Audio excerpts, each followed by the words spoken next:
महाराष्ट्रातील नावाजलेल्या 20 कृषी तज्ज्ञ आणि कृषी शास्त्रज्ञांनी केंद्रीय कृषी विभागाच्या एका कृतीची गंभीर तक्रार थेट पंतप्रधान नरेंद्र मोदी यांच्याकडे केली. केंद्रीय कृषी विभागानं नियमांचं उल्लंघन करत तांदळाची 2 नवी वाण जारी केल्याचा आरोप करण्यात आलाय. 4 मे या दिवशी कृषी मंत्र्यांच्या हस्ते तांदळाचे 2 वाण जारी झाले, मात्र त्यासाठी कोणत्याही चाचण्या घेतल्या नाहीत असा आरोप या शास्त्रज्ञांनी केलाय.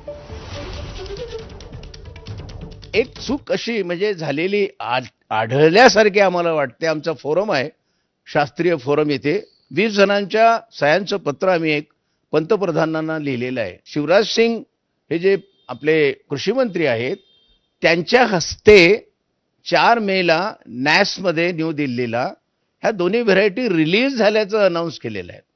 म्हणजे त्यांच्या ICARने ह्या रिलीज हा शब्द जो आहे, आम्ही टेक्नॉलॉजी डेव्हलप केली आहे म्हटलं, हा भाग फार बरोबर आहे. ह्या ज्या टेक्नॉलॉजी आपली नाही आहे, ही विदेशी टेक्नॉलॉजी आहे. टेक्नॉलॉजी ॲक्सेप्ट करताना त्यांना खूप पैसा द्यावा लागू शकतो.